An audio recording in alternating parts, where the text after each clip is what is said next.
Well, I'm going to get started. Can you hear me? More or less? Can you hear me? If you don't answer me, I'll assume you can't hear me. You should be able to hear me. So, well, that's good. That's good. So, thank you for coming and welcome. Folks are not cooperating. Thank you, welcome, and thank you for joining us tonight for a special presentation of People of the Forest, a really remarkable collection of images and stories by photographer Jason Houston and writer Bill deBuys, two of the top environmental artists of our time. If this is your first exposure to their work, I can tell you you're in for a treat for a master class. This event is a joint venture between the Durham Arts Guild and the Nicholas School of the Environment, and is part of a very conscious effort on our part at the Nicholas School to reach out to the community of artists. We call ourselves at the Nicholas School a school of the environment, and by that we mean all of the environment. And we're not a school of the environmental sciences or environmental studies.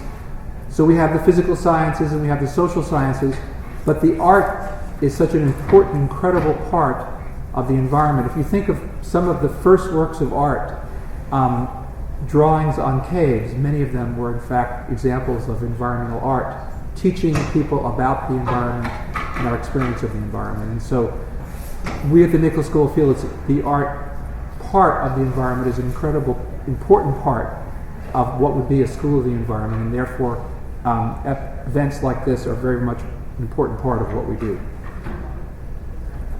Jason Houston is a photographer, videographer, and multimedia producer whose works focus on raising awareness of our planet's most pressing social and environmental issues. His work has been showcased in galleries and publications worldwide, including the New York Times Magazine, Time Magazine, and of all places, the Wall Street Journal.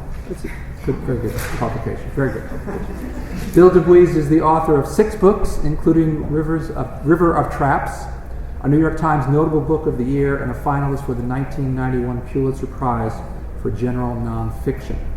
He directed the North Carolina chapter of the Nature Conservancy from 1982 to 1988 and represented the Conservation Fund in the U.S. Southwest from the late 1980s through the 1990s.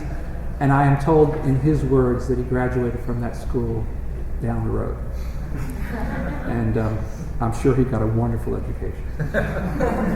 Their extraordinary collaborative exhibit, People of the Forest, documents the lives of villagers who live in or around Lamando River Wildlife Preserve, an important orangutan habitat on the Indonesian island of Borneo.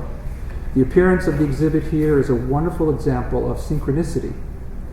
We have just completed here on the Durham campus a week-long event called Primate Palooza, highlighting the problems of primate conservation, which was almost finally capped by a memorable visit and speech by Jane Goodall. It turns out that the ultimate event of the Primate Palooza is hearing this exhibit from Jason and Bill. For their project, Jason and Bill traveled to the remote preserve in 2009 on assignment from RARE, an international conservation organization. Their mission was to produce a series of portraits that illustrate the vital but often overlooked role of local communities in conservation in the developing world and the conflicts inherent in the struggle these communities face as they strive to balance basic economic needs with environmental good. And I would say that that is not a problem that is unique to the developing world, obviously.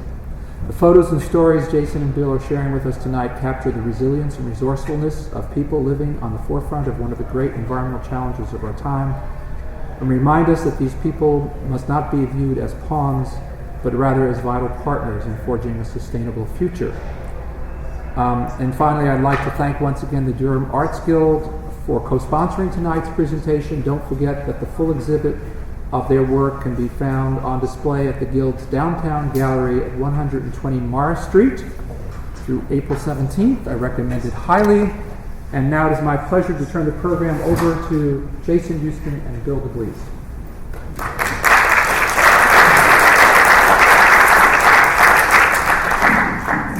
Thanks. That was a great introduction. I feel like I should just run the slides and just stand and let people watch it. So, well, thank you to the Nicholas School and Bill for supporting us and having us here. I also want to thank Taj Four and the Durham Art Guild for making all the arrangements and facilitating all of the logistics and hosting the exhibition. The kind of work that Bill and I are doing really only matters if we have an audience for it. And so an opportunity like this with these kind of events and you all showing up to look at the work is what makes it possible for us. So thank you also for coming. So my job is to contextualize and provide a little bit of context for people of the forest before I turn over the majority of the evening to Bill. And I'd like to do so by talking briefly about my work in general as the context that led to Bill's and my working together in Borneo a couple of years ago. So for the past 10 years, my photography has been focused primarily on social and environmental issues, and specifically on the area where those two related concerns intersect. I've traveled across our country photographing projects like cattle ranching cooperatives in eastern Oregon, community land and farming programs in New England, Native American heritage projects in the Southwest, and urban therapy programs in the Midwest for drug abusers and ex-cons. I've also been to about a dozen countries around the world photographing, primarily documenting the kinds of the efforts to improve the way that local communities are working to manage the dwindling resources in the developing world. And I should have started these. So what's going to run here is just a few, they're images from a variety of these different projects around. And what you can see from these projects is that a fundamental aspect of my work is that humanity is a common denominator for me in all of these issues. And so even with a project that's heavily rooted in environmental conservation, I focus my photography on the people. And not just representing people in a general sense, but finding individuals with names and with stories and with a stake in what happens in their own communities. And once the people become real to us, they can no longer be seen as separate from these issues.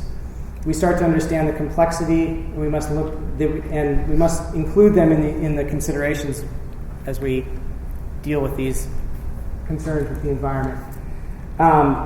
We must confront them on their own terms, look at them, look up to them, and look with them at the issue. Ultimately, I want my work to capture an audience and bring people from their general the abstract cares and concerns to a more ground truth understanding of what's actually happening out in the world. Jason, I think the red channel has dropped out. Just check your connection. It seems like it's just green and blue that's showing up there. Thanks for, there we go. It's better. Good. Always good to have another photographer in the audience. Thank you, Alex. That happened at one of these presentations once, and it went on for like 15 minutes before we figured it out, so you're spot on. Thanks.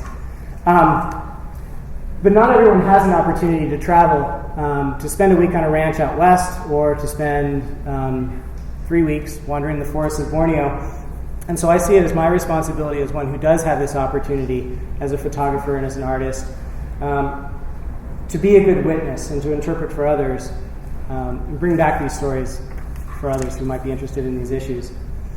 And so, for example, in Indonesia, which is the initial subject of tonight's talk, is one of the issues at play is the loss of some of the world's most important tropical forests, which we all probably obviously agree is a bad thing. It's bad for species, it's bad for global warming, it's bad for the communities that live there. To many people, though, deforestation is a completely abstract issue. It's something that is to be addressed with policy or science or economics, and the statistics that are usually presented to inspire us are ridiculous. So what does it mean if you say a football field a second or a football field a minute or whatever? Is that really going to move any of us? But if we can tell a story of what it's like there, if we can connect with those who are in the crossfire and examine the human dynamics that lead to deforestation, and if we can feel the challenges of those who are living in, using, and who are dependent on those forests, then we start to develop a foundation where the practical conversations can really happen. And so, in early 2009, with the U.S. media focused on climate change and the United Nations REDD program, and mind-numbing concepts like avoided deforestation and global carbon market and things like that. William deBuys and I set out to learn more about the people who were living in southern Borneo, in one of the world's richest, most iconic, and most endangered forests. Bring you to Borneo.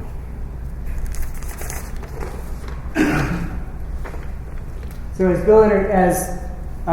Dean introduced, we visited the Lamandau River Wildlife Reserve in central Kalimantan in Indonesian Borneo. It's a newly protected area and an important orangutan habitat. We were on assignment for the conservation organization RARE, and they focus on empowering local communities to take part in the global conservation efforts.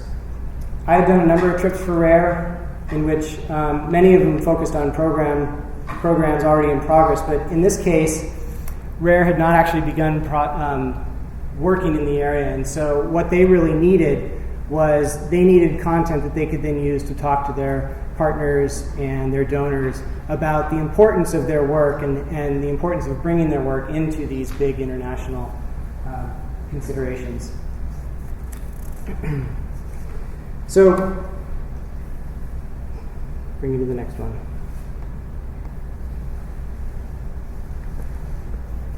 All right, so these are the portraits that make up the People of the Forest project. And going into this project, Bill and I stayed pretty open to various ways of ultimately presenting the content that we were gathering. And about halfway through the trip, as we had returned back to the town that we were in, as we would come and go from out in the field, we were looking through the portraits and we were looking through Bill's notes, and we started to feel a project developing. We were able to see that we had portraits and we had stories that were really meaningful and really helping us connect to the people who were there. And so the format that we ultimately ended up with is very classic documentary portrait format. You have individual portraits and you have individual anecdotal text that supports those portraits. And on the surface, it's just that. It's just offered up as an observation of what's happening in this area. And then our interpretation on top of it is the selections that we made. It's the narrative that we've built by the group of people that we've collected and brought together, and the way we've sequenced them, and the stories that we've chosen to tell. The people include folks like local farmers, handicraft workers, palm oil plantation workers, and managers. In some ways, the palm oil plantations become a character themselves. Conservation workers, both local and international, and the orangutans. So, as we mentioned earlier, the portraits have extended captions with them, which are too long for me to go into now, but they're really beautiful, and they really are fundamental to actually understanding these portraits. And so, if you're interested in that and you have an opportunity to get to the gallery, you'll see that next to each image is a plaque that has Bill's entire stories. If you're unable to get to the gallery, we've also set up a website, peopleoftheforestexhibition.com, and that's a place where you can download a PDF of a small booklet that we produced, a limited edition booklet we produced for the organization, and that also has all of the content. But I really encourage you, it's really important to understand the breadth of the project by including the text as well as the images. So with that, I want to turn it over to Bill and let you take it from here. Okay. I'll get you set up and get you there.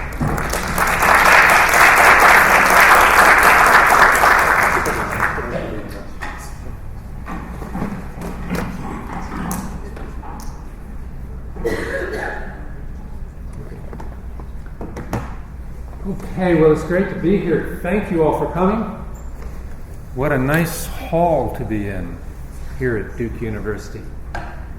And I want to say, as you've heard, we made a journey to the heart of the Lamandau River Wildlife Preserve in central Kalimantan, Borneo. And as we arrived at Camp Rasak, the greeting committee came down the dock to meet us, chaired by Lady Di, who is here with her baby. And I'm going to tell you Lady Di's story in just a moment. But first, here's where we were. Central Kalimantan. Kalimantan is the name for the Indonesian portion of Borneo. Malaysia has a big chunk at the north, and also in there and within the Malaysian part is the Sultanate of Brunei. Anyhow, the Lamandau refuge, as you can see, is in the far southwest of central Kalimantan, almost on the coast. And here's what the official map of the reserve looks like. There's a core area on the left, and then a buffer zone on the right, which we'll talk about a little bit. That's where the RED program may be implemented. For those of you with a very short memory, this is Jason on the left. And I just want to give credit to except for this, the photographs that you'll see in the Borneo portion of this presentation, I think, are all from Jason.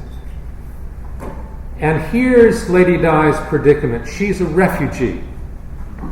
Throughout Borneo, land has been converted from primary forest to other uses. And through basically the three great evils, the unholy trinity of tropical forest destruction, and that is logging, fire, and this is an area that was probably burned in the terrible 1998-99 fires that swept through Borneo and consumed some 5 million acres in that year. Land conversion was an important stimulus for that because most of the fires that led to this terrific loss of habitat were fires that escaped from slash piles being burned as a part of land conversion. So it was a fire epidemic, but it was an anthropomorphic, a man-caused, a human-caused fire epidemic. And the third element of the unholy trinity is conversion to plantation. And here we see in the understory of an oil palm plantation one of the great stumps of one of the old forest giants that had dominated this landscape. In Indonesia, the leading problem is conversion to oil palm. In Laos, in Vietnam, it's conversion to rubber trees, and it's not the native Asian rubber tree, but the Brazilian rubber tree. In other parts of the tropic, it's conversion to other kinds of plantations, but plantation conversions are huge problems. Where orangutans come into the picture is in this respect.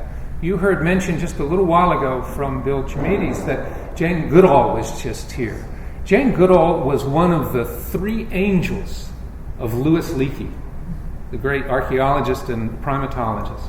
And Leakey encouraged Jane Goodall to study chimps, Diane Fossey to study mountain gorillas in Rwanda, and you know her tragic story, I'm sure. And he also encouraged Birute Galdikas to study orangutans in Borneo.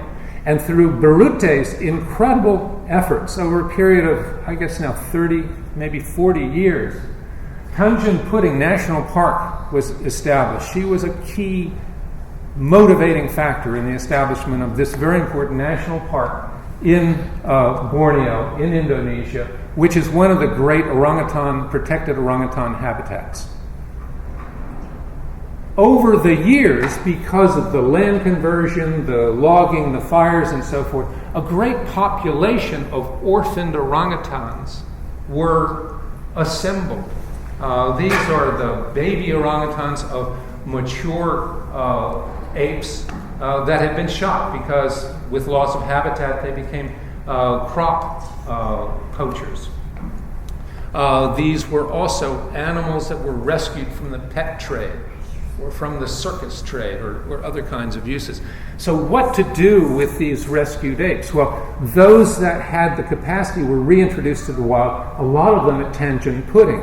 But at a certain point, a certain number, a couple of hundred of apes had gone into the Tanjung Puting, and the Indonesian government feared that these animals were going to bring disease into the wild population that was there. So there needed to be a second place to take ex-captive orangutans. Thus, the Lamandau Wildlife refuge or reserve was created to absorb this continuing population of ex-captive orangutans. And a couple of forest concessions were pulled together and gazetted and dedicated toward that purpose. So, Lamandau is comprised of 2 logging concessions. It's about 140,000 acres of protected land.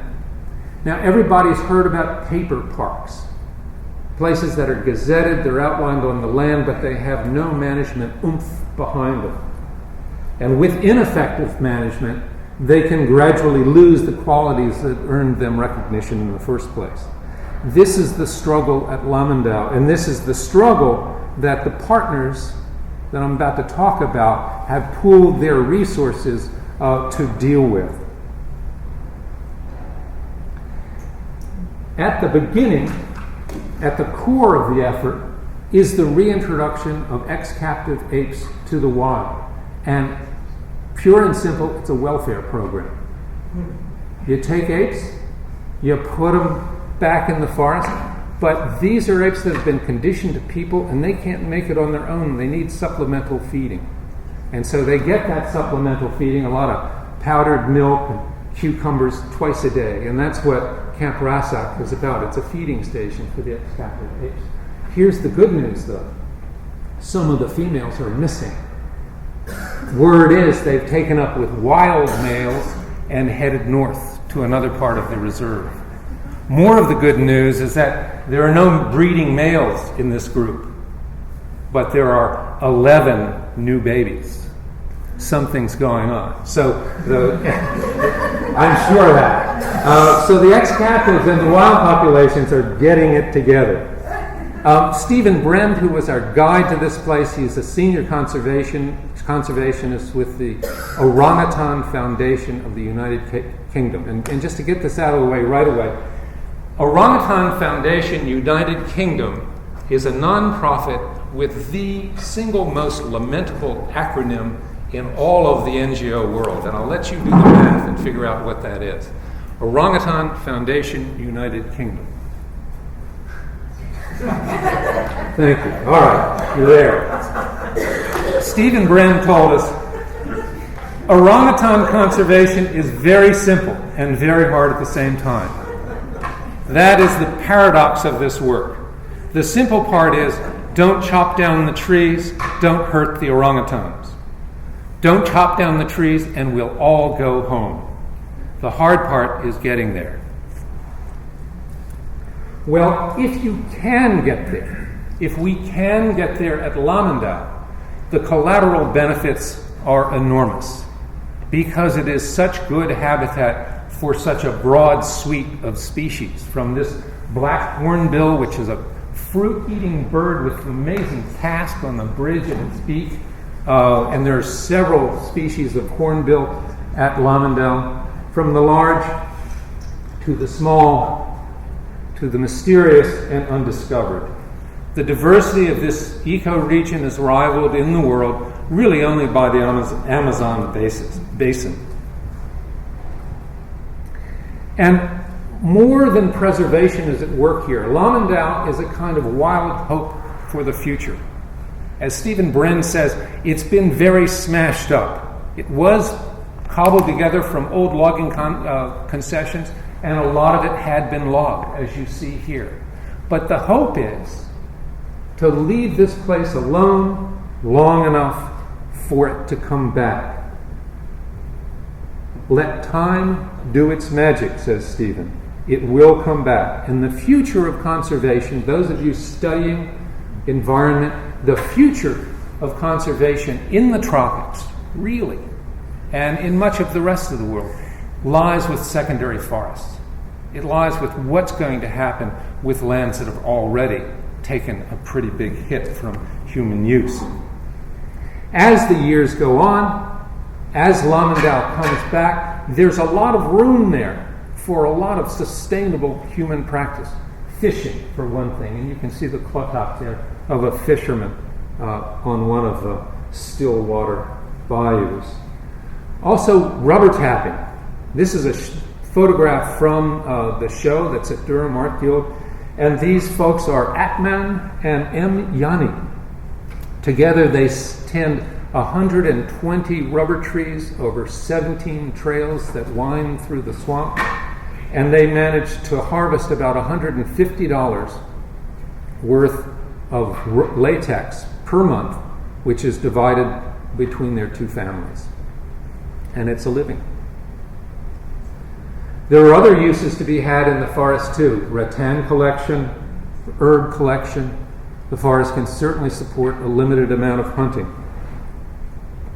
It is, however, a very challenging place to work. Here, Stephen Brand and all of us were taking turns with a saw that the Dayak man at the left there had with him, a saw with no handles, and that's kind of a trick, just to work that bare steel blade back and forth. But we had made it up this stream, lifting our boat over the fallen log. When we were coming down, we could have done the same, but his boat was too heavy, and even with our help, we couldn't lift it over. So we had to cut that log, and as we did, it was hard not to remember that just about a mile from this spot, we had seen in the water a small Malaysian false gharial, which is one of the largest and rarest reptiles in the world. It is a known man-eater, and in streams like this, a gharial can be longer than the stream is wide. And so we had seen this young one, and I have to admit, when I was in the water there, I kept wondering, where is its mother?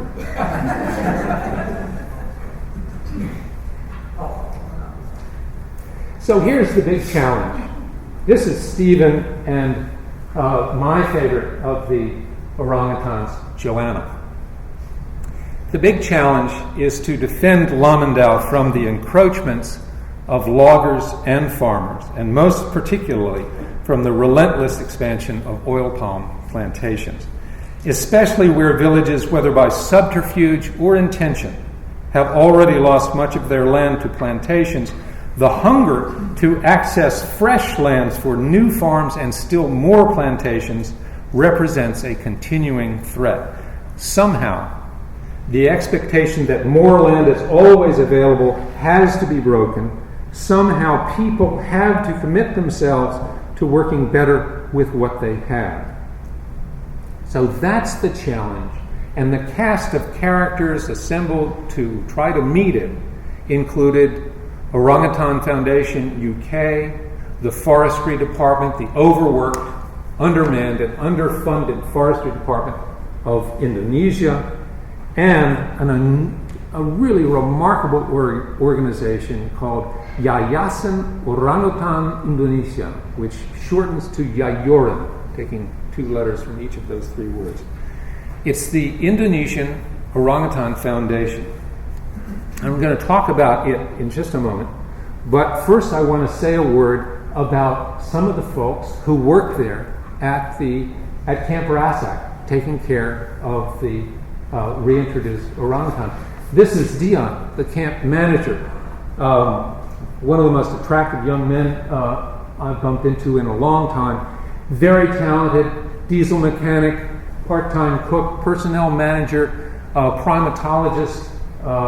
He does everything. Diesel mechanic in there. Dion earns about $120 a month.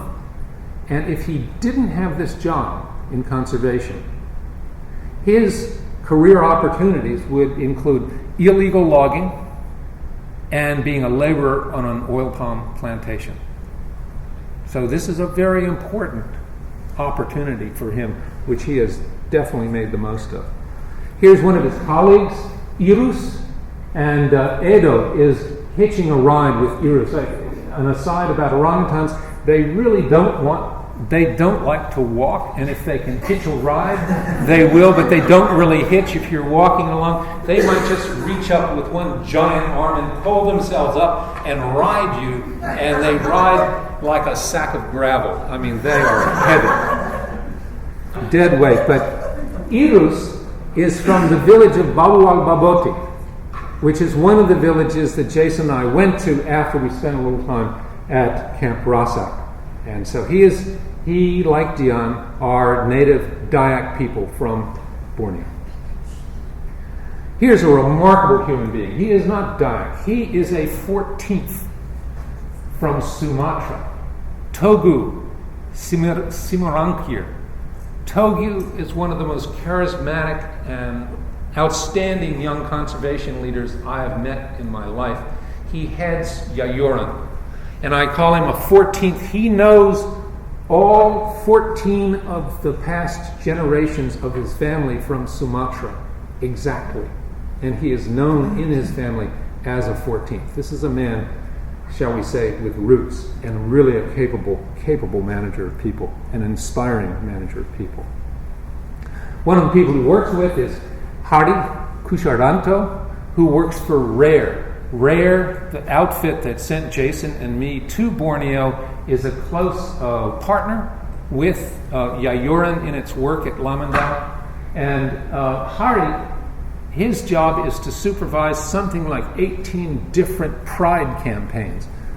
It was a pride campaign that RARE and Yayuran were getting started in the Dayak villages on the edge of the Lamandau Reserve. And I'll explain what a pride campaign is in a moment. But Hari is another conservation professional of the top rank. Eddie Santoso, who is usually better dressed than this, is another Yayuran employee, and it was his job to run the Pride campaign in Tamayang and Babual Baboti, the villages we went to. The reason Eddie's not better dressed is that his territory, and this was the dry season, is a tough territory to work. Travel in this part of Borneo is always a challenge. So here's Eddie working a public meeting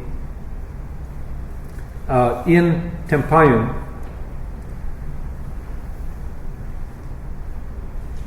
And I want to say that in Tempayung, in that area, on the edge of the forest reserve, the boundary is marked poorly, if it is marked at all. And the edges of the reserve are porous. Pressure from these villages to use the reserve in unsustainable ways is continuous and could destroy its conservation prospects. I would love, actually, to be able to go back to Borneo and see how the work has gone since March of 2009 when we were there.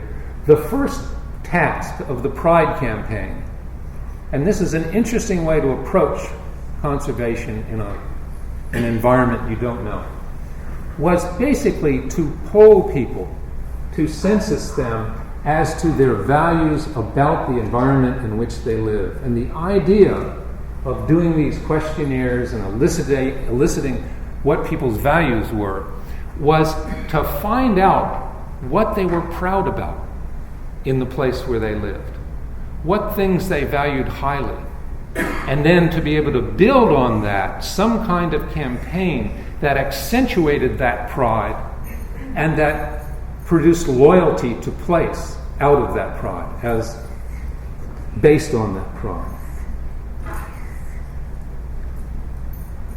So that's how the Pride program works, but it's not the only thing that Yayuran was doing in these villages. Here's Eddie and a guy named Indra working with school children.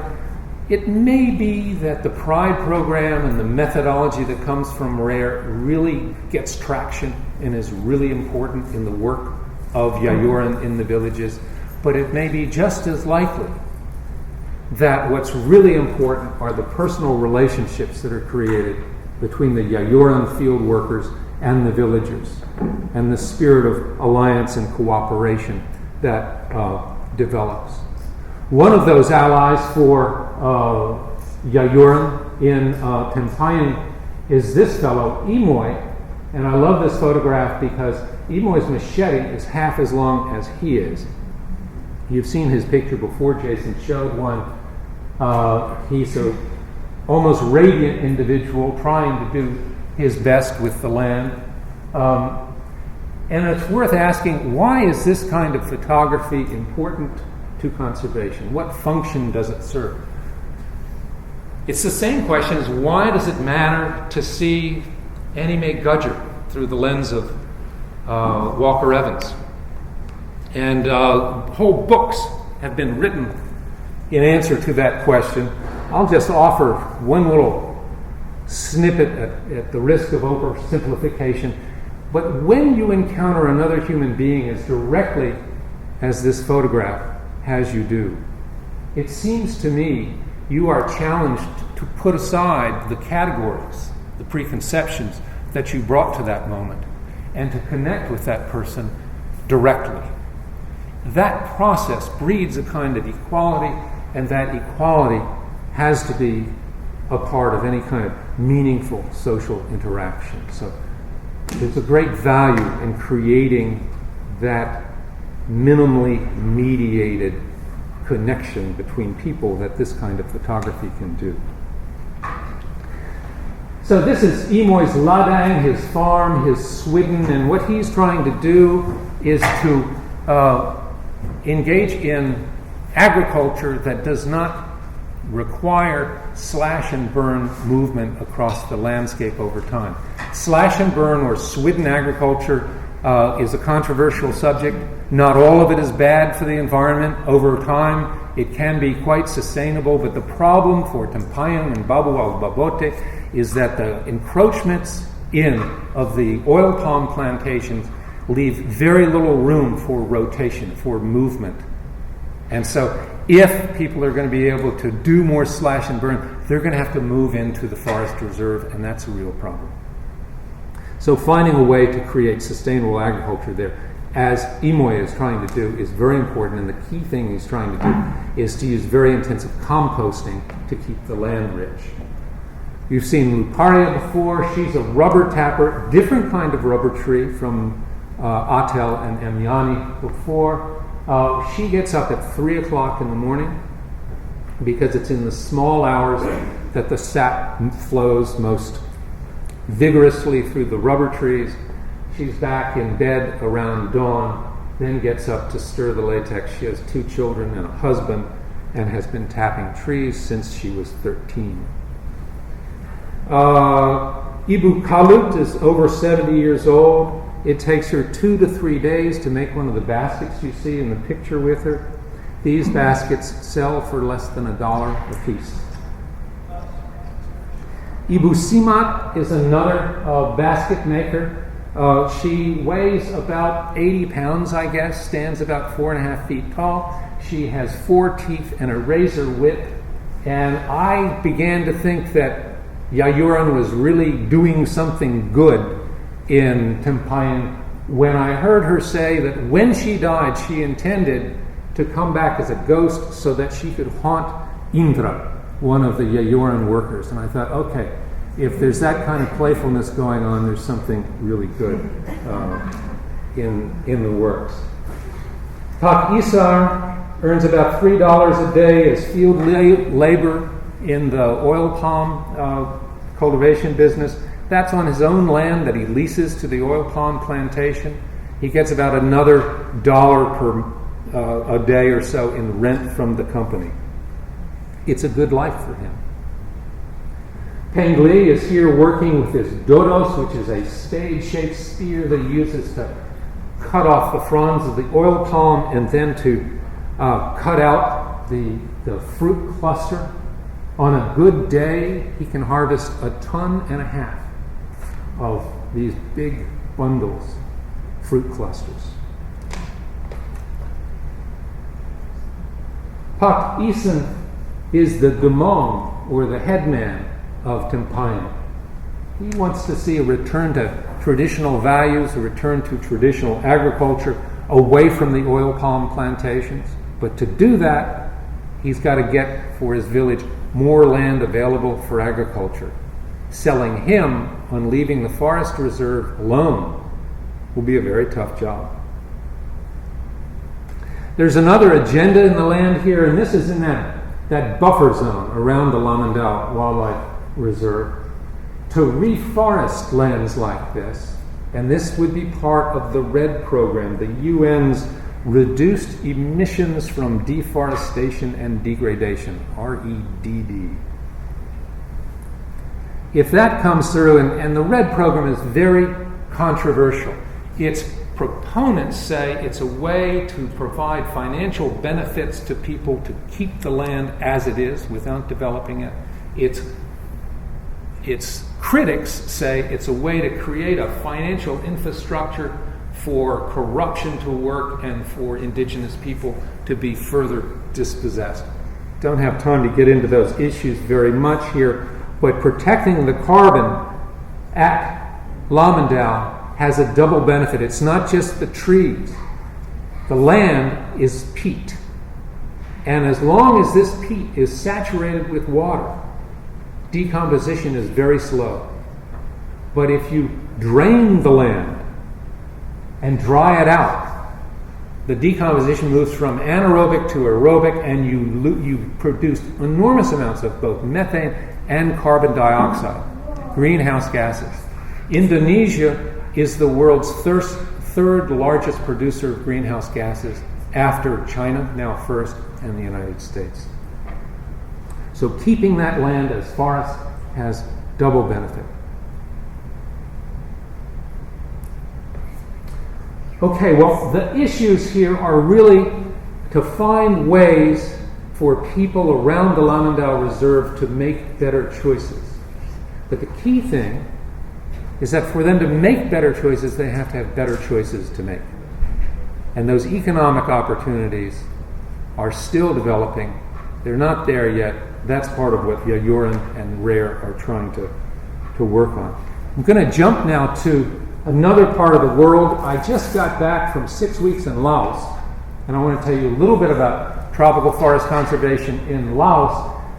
The effort I was involved in is an effort to protect this creature, the sao la, a modern unicorn, an animal, a large bovid. It looks like an Arabian oryx a little bit with those long, straight, tapered horns, but it's actually more closely related to wild cattle.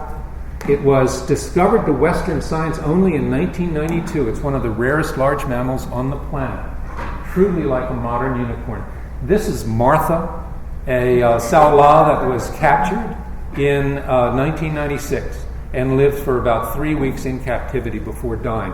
There are no sao la living in captivity today. There are none in any zoos. No sao la has been seen by a Westerner in the wild ever. So we were off into Laos to look for sign of sao la, and the habitat for sao la is along the border with Vietnam, through the Annamite Mountains. And, whoops, I think we lost a slide in here, but anyhow. And our area of particular interest was the Nakai Nam Tun National Protected Area, which is right up here. That's where we went. And here's an interesting deal. This is a protected area with an income, because a big trade-off was made here. The Nakai Plateau has been flooded for a gigantic hydroelectric project. The Nakai, the Namtun 2 hydroelectric project. It cost $1.3 billion. It produces 1,070 megawatts of electricity. Almost all of it is sold to Thailand. Out of that very large income stream, $1 million a year is reserved for the management and protection of the Nakai Nam Tun National Protected Area, the upper watershed of this area. The plateau down here that was drowned was once a hunting preserve for Lao royalty and later for the French colonialists. Today, unfortunately, much of the uplands is a hunting preserve for poachers coming over the border from Vietnam. Oops, wrong computer. So away we go across the drowned forest of the plateau, and we take our first refuge in the village, or actually I say it took 2 days to get to Ban Namoy, which would be our base of operations for 2 weeks. And there we were guests in the home of the headman, Gong Chan.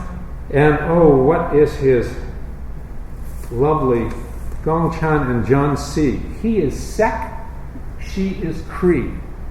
2 different ethnic groups in that part of the world. The ethnic diversity is on a par with its biological diversity. The village world is a world in swift change, as you see symbolized here by these solar collectors. Electricity is coming to the village. Motorbikes are plentiful where there are any kind of tracks or roads to run them on. People are building more and more with boards cut with chainsaws and putting on metal roofs to replace old thatch roofs. And television is coming to the villages so that they can get European soccer and Thai soap operas. Transportation is also changing. These are villages that never had beasts of burden. They have water buffalo, but only for traction, only for plowing and for meat, not for pulling carts. But now the hand tractor has come, and here's our group trying to make its way along a track on a rainy day. And the idea is you bounce along downhill for as long as you can, and then you get out and push to get uphill on the bald tires. Another thing coming to the villages is Lao beer, and I have to say that in these villages I encountered a level of drinking that I had not known since fraternity days in college. So from Ban Lemoy out we go on our little expedition into the back of beyond, and I can say that if you want to lose weight, forget about the Beverly Hills arugula diet or whatever's a la mode these days. Come to Nakai Nam Tun and eat sticky rice and fish for every meal of the day for days on end, and you will most assuredly lose weight. Sticky rice is not like the dry rice you eat. It's a particularly Lao feature, and sticky rice, it's like eating the same rubber ball at meal after meal. So anyhow, what we encountered was a lot of rosewood poaching, and here the Vietnamese who are taking the rosewood out and often paying Nakai villagers to help porter it over the border. That's where a lot of the money comes to buy the motorbikes, to buy the metal roofs, to buy the Lao beer. At times they sign their work. Say, this is my name and I cut this tree. Another big problem is the poaching that comes across the border. This is a snared, large antlered muntjac. Like the Sala, it's endemic to the Annamite Mountains. It is an IUCN red-listed endangered species. As we traveled, we never went more than a kilometer without encountering a snare line set by poachers. We never traveled more than a kilometer without encountering several hunting or rosewood poaching camps. The way you do it is you build a brush fence, and you leave a gap in the brush fence about every 3 meters, and you bend a tree down, and that provides the spring, and you use bicycle cable, brake cable to make your snare, and animal steps in that, boom, the tree goes off, and it's pulled up and dies very slow, agonizing death. They don't trigger their snares when they leave. It doesn't matter how long the animals are dead. The bones alone will have value in the medicinal trade.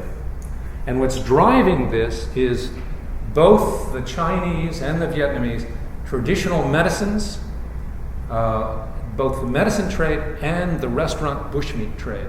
And there's an overlap between them because it's believed that wild meat is particularly healthful. And something else that's driving the trade is the rising standard of living in Vietnam and China. This is not a poor man's purchase. The richer people are, the more discretionary income they have, the more they can afford these kinds of medicines and restaurant foods.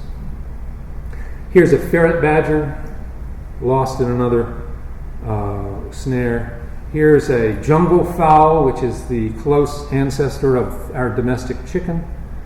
Here is the remains of a silver pheasant, one of the most beautiful birds on earth. Here is the remains of a muntjac fawn, which had been dead only a couple of days, and so that was not discouraging to our guides, who took it and butchered it for dinner that night and flavored the stew, the muntjac stew, with the contents of this animal's small bowel to produce a particularly vile concoction. Oops. And here, saddest of all, is a Duke Langer caught in a snare. The Duke Langer is perhaps the most beautiful monkey on earth. It is also endemic to the Annamite Mountains, this area we're talking about, and it is also an IUCN red-listed endangered species. And if you're wondering who set the snare, well, they left some evidence behind, and it's, there you have it. Menthol candy. The thing about the Vietnamese poachers is that they combine almost superhuman industry, a work ethic beyond anything you can imagine. This is really labor-intensive, difficult work. They combine that with a total absence of any kind of conservation ethic, and what you have is systematic depopulating of a forest. This is one of their camps, and I had to take this photograph really quickly because people wanted to destroy it so badly. At the left there is the butchering table, and over here above the fire is the smoking rack to smoke the meats. This is a feature of many Vietnamese poaching camps. This crib is to hold live porcupines that are then taken back live to Vietnam for the restaurant trade. We had the opportunity to set fire to a couple of camps, and this moment elicited from the head of our expedition, Bill Robichaud, a quote of a moment of Robert Duvall's in Apocalypse Now. He said, "I love the smell of burning Vietnamese plastic in the morning." Remember that one? Oh. And here's our group as we're preparing to leave the Nam Yang, the first part of our expedition. We collected over 800 snares in a couple of days of actual snare work, and this is the head of that muntjac fawn, which was collected and saved from the stew pot for specimen purposes. You can see we've got Mr. Meat here and Mr. Son and Pai Vong all have AK-47s to in case we meet any poachers along the way. We went back to the villages, had meetings with village leaders to discuss Sao La protection and a system of rewards if our camera traps were to provide photographs of Sao La. We took samples of Sao La horns from trophies that people had accumulated over the years for genetic analysis. And then we set out on the Nam Mon for another brief expedition, going upriver to set camera traps at a mineral lick where we hope maybe we'll capture a new picture of a Sao La. And we had a lot of opportunity to enjoy the forest and the river, and so did our guides and porters here. Our Huck Finn porter, a young man named T, is fishing after work with a net to bring some fish to the table. We had a lot of opportunity to enjoy the people. Here's some kids in Banpong. And to meet people from remarkable ethnic groups. This woman and her child are Atel. There are fewer than 24 Atel people left on Earth. There are fewer than 24 speakers of the Atel language. Until the late 70s, early 1980s, the Atel were nomadic hunter-gatherers. They would pause and build huts only 2 months of the year for the worst of the rainy season.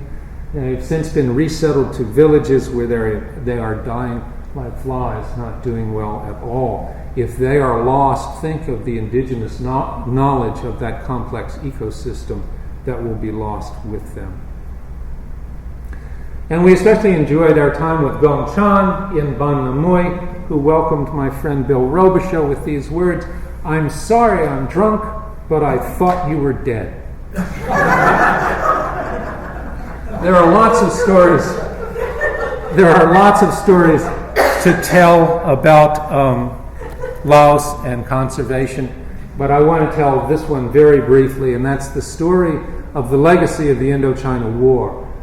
We saw plenty of bomb craters. We didn't see much of the most dangerous thing.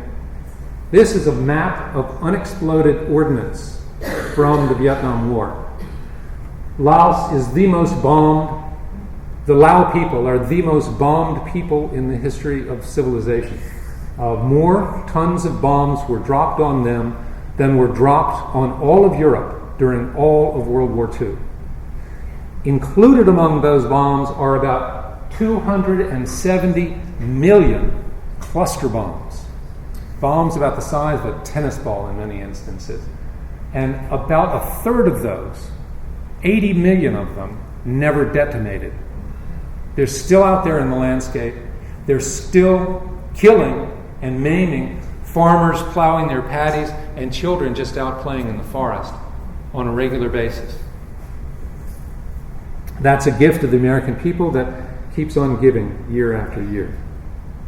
Well, coming back in, some common threads between Laos and Borneo. First, that all systems for conservation work differently in practice than in design. Further, that all politics is local, as Tip O'Neill said. And the corollary to that is that all change is personal. In Laos, as in Borneo, the challenge is great. But smart people can be found everywhere, no matter how modest their circumstances. And the challenge is for them to have the information, education, opportunity, and incentive to make the right decisions for themselves and the land. It may be that the Sawa, shown here in a camera trap photograph from the 1990s, may turn out to be the charismatic species that helps galvanize conservation work to stop that poaching in the Kai Nam Tun. Who knows? We'll see. We'll try. Certainly one of the most charismatic and inspiring conservation species on Earth is the orangutan. No creature captures our imagination to any greater degree, and this is Bunny, whom Dion called the most prettiest of all, and boy, she is beautiful. You know, we identify with that hand. You look at that and you begin to feel your own. And more than that, we connect with those eyes, and those eyes can look into yours as lovingly, as deeply as your mother's or your spouse's or your child can do. And I find there's sort of an interrogative quality there that asks, what are you doing about this? Are you doing enough? So, thank you very much for listening.